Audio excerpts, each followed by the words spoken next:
Welcome in, everybody. This is your self-care staffing for Tuesday, May 19th, 2020. I am Lou Pascal. I'm the school social worker in the Manchester City Schools in Manchester, Tennessee. Today, I want to talk about and prompt us to think about how life might be, how we might want life to be when the closures end. There have been closures all over the United States and all over the world due to the COVID-19 pandemic. In my part of the country, it is referred to as safer at home. Wherever you are, whatever it's called, we do believe at some point that this is going to come to an end and things will reopen. There has been some discussion of, will we go back to normal? Will it be a new normal? I want to spend some time talking about that today. This whole experience has varied depending on who you are. Some of you have lost loved ones, have had loved ones die due to COVID-19. Some of you have had your job change forever due to the closures. Some of you have not gotten to experience some of the milestones that you thought were coming this spring, whether it was a wedding, graduation. Some of you have had elderly relatives that have been in assisted living or nursing homes and you haven't been able to see them. Some of you have had relatives that have had surgeries and have gone to the hospital and you have not been able to accompany them for that. Some of you are parents and you might be working from home, or you might still be working at your place of employment. Your children are at home, their school looks totally different, and you are trying to manage it all. Some of you, it may not have changed things that much. You may be working from home. You may have altered some of your life patterns a little bit, but it hasn't really had the huge impact that it has had for some people. And I want to validate all of those experiences. And I don't want anything that I'm about to say to be seen as being too lighthearted about some really serious things, or not realizing the gravity of the situation.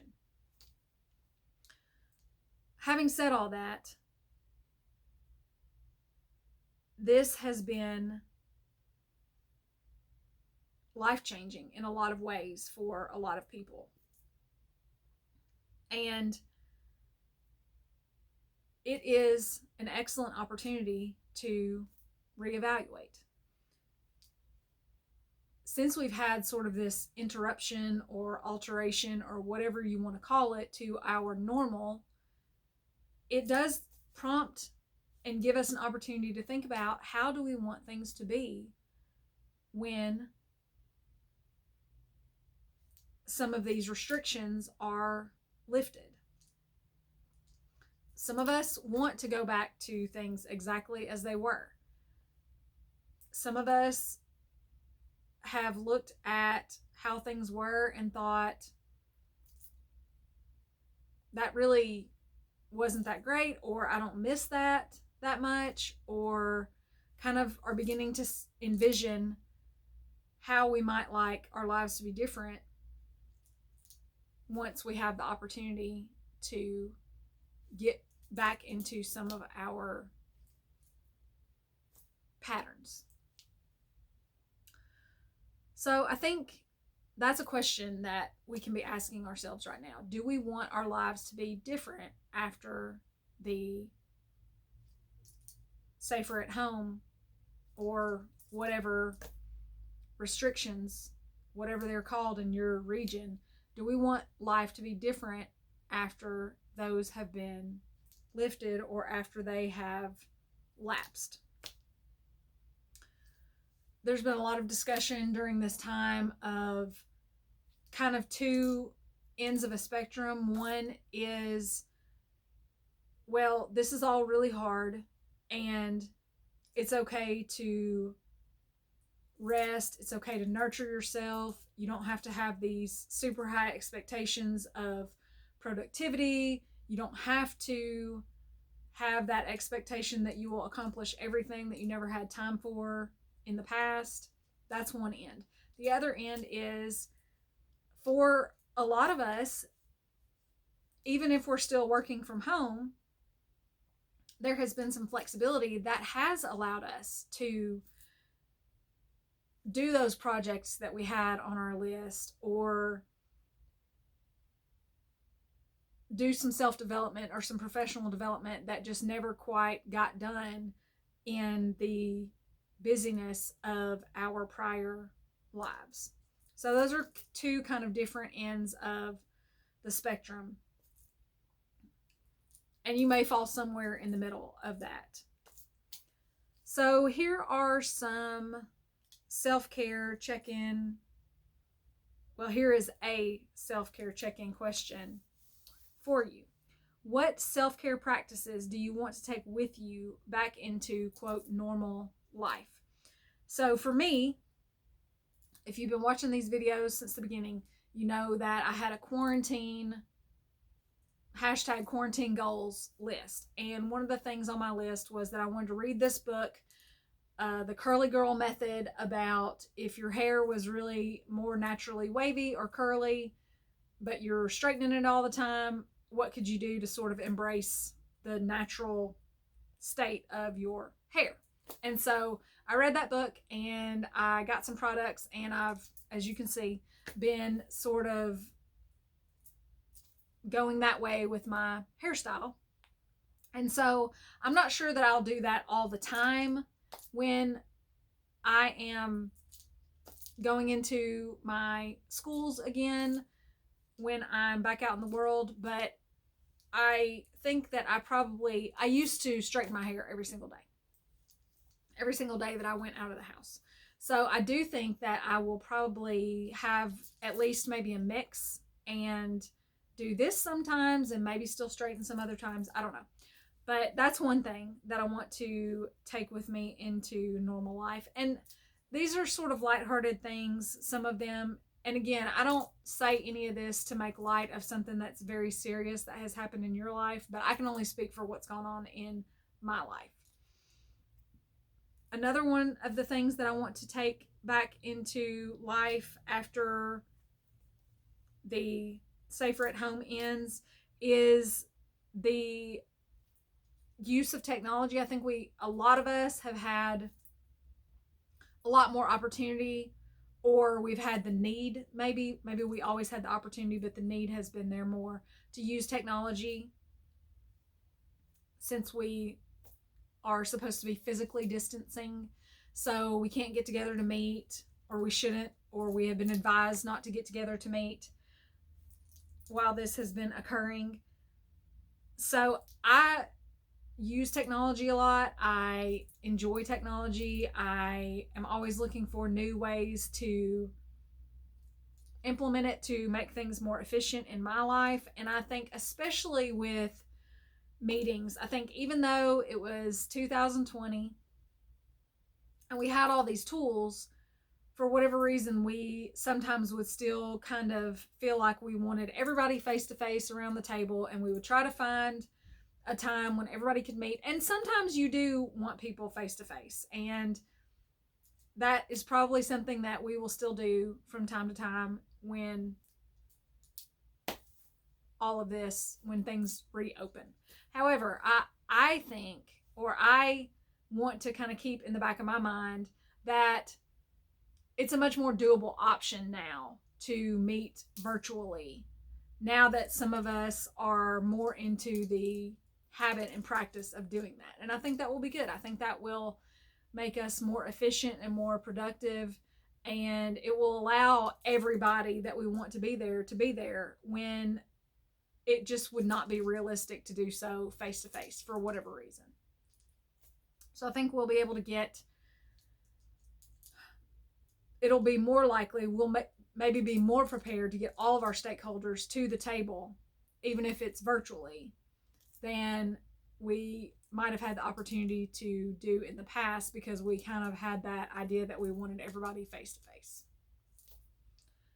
Another thing that I want to take back into my life is I have begun to meditate.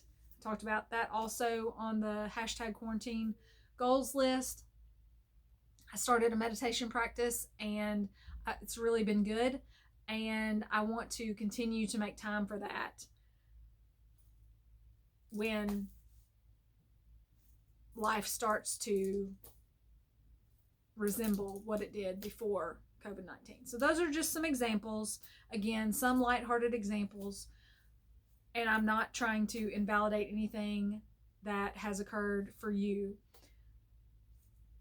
Some of you all, life has changed, whether you like it or not. That's just, I'm trying to say that in a really gentle way, but you have maybe not been given a choice like some of us have. You always have a choice. You have a choice about your reaction. You have a choice about your attitude about it. But some things have changed for you that are never going to change back. And that's reality. And so if that's the case for you, given those new situations, can you think about, if this is how it's going to be, how do I want to purposefully make my life different? Maybe some things have happened that are beyond my control, but what do I want to implement that's my choice to make life different when things start reopening? And if you don't want to make any change and you're still grieving the things that happened that you weren't able to control, that is totally valid. And I think it's very beneficial for you to take the time and give yourself the space to grieve things that changed that you did not want to change. So, just some ideas about prompting us to think about how we might like things to look in the future. So here's a quote. "I had no real grasp of what was coming. I think I was fearful because of the simple confusion brought by sudden changing of a rule that I didn't actually know was changeable." And that was Stephanie Butland, and the book is The Lost for Words Bookshop. It's a novel. So I'm going to read it one more time. "I had no real grasp of what was coming. I think I was fearful because of the simple confusion brought by sudden changing of a rule that I didn't actually know was changeable." That is a component of all of this too, is we don't know what's coming. I know in my world, this is our last week of school. This is the last week of the school year. We still have projects that we're working, that are requiring us to work. However, summer is going to look different, and we may not have a good idea. We may not have a real grasp on what summer's going to be. We don't have a real grasp on what it's going to be like in the fall. I don't think, in my opinion. I think there is a lot of hope that for school people, that in the fall we will start on schedule and it'll be in person. But I don't think you'll find a lot of people today that say that they're 100% sure that that's going to happen. So we don't really have a grasp of what is coming. And there can be a lot of fear because there is a lot of confusion that things that we thought could never change have absolutely changed and seem like they changed overnight. So there can be some fear and some confusion. I just want to encourage you in this moment to realize that it's an opportunity to make some changes to your life that will make you somewhat more content when this ends. So that was the quote. The song is going to be the Beach Boys' Wouldn't It Be Nice? The video that I want to leave with you today is, some of you are familiar with Braxton Family Values. That is not a show that I watch regularly. I don't even know if it's still on, but every once in a while I go on YouTube and I look at clips and it makes me laugh. So I tried, it seemed like there were some older clips, though one of the ones that really amuses me is Tamar Braxton. And it seemed like there were some older clips where she said a lot more funny things, and I don't know if I just didn't look far enough, but I felt like I was about to be sucked into the rabbit hole of Braxton Family Values on YouTube and not get this video done today. So I pulled myself back. But the clip that I'm going to leave with you, Tamar Braxton always says, get your life. You better get your life.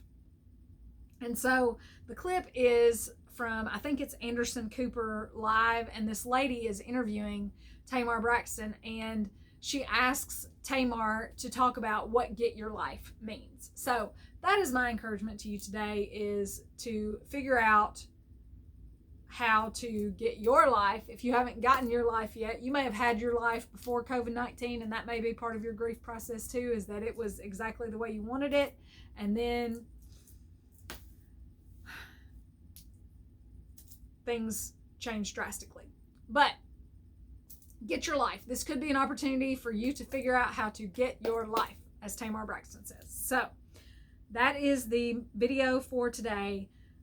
I have begun to put the links in the descriptions. Some of you aren't friends with me on Facebook. Some of you don't follow me on Facebook, and that's okay. But I'm going to put all the links in the description here on YouTube. So below the video, there's a description, and it'll have all the links, the link to the song, the link to the video. There will also be a link to something that I have put together. It is called a self-care menu, and it is available for you. It is a free download on my Teachers Pay Teachers store. So I have the link for that in the description, and you can check that out and download that if you would like. And you can also find the places to find me on other social media platforms. Please subscribe if you would like to continue to be aware of when I publish content on self-care. If all hearts and minds are clear, I will see you all again for a self-care staffing tomorrow.